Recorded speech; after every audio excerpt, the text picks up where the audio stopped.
अत्यंत दुर्दैवाची गोष्ट आहे। तो मुलगा अत्यंत हळव्या मनाचा होता आणि त्याला जी काही ट्रीटमेंट आपण ज्याला म्हणू की ट्रेनच्या प्रवासामध्ये जी त्याच्यासोबत जे कोणी प्रवासी होते त्यांच्याकडून ज्या पद्धतीने त्याला मारहाण झाली किंवा त्याला ज्या पद्धतीने त्या ठिकाणी बोललं गेलं,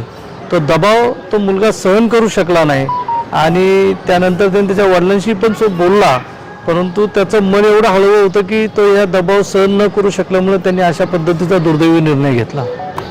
अमित साटम हे आमचे मुंबईचे अध्यक्ष आहेत। वस्तुस्थितीमध्ये खरं तर हीच वस्तुस्थिती आहे की हा मुलगाही मराठीच होता आणि त्याच्याशी ज्यांचा संघर्ष झाला तेही मराठीच होते, पण दुर्दैवाने आपल्याकडे मेट्रोपॉलिटन सिटी असल्यामुळं आपण हे सहजपणे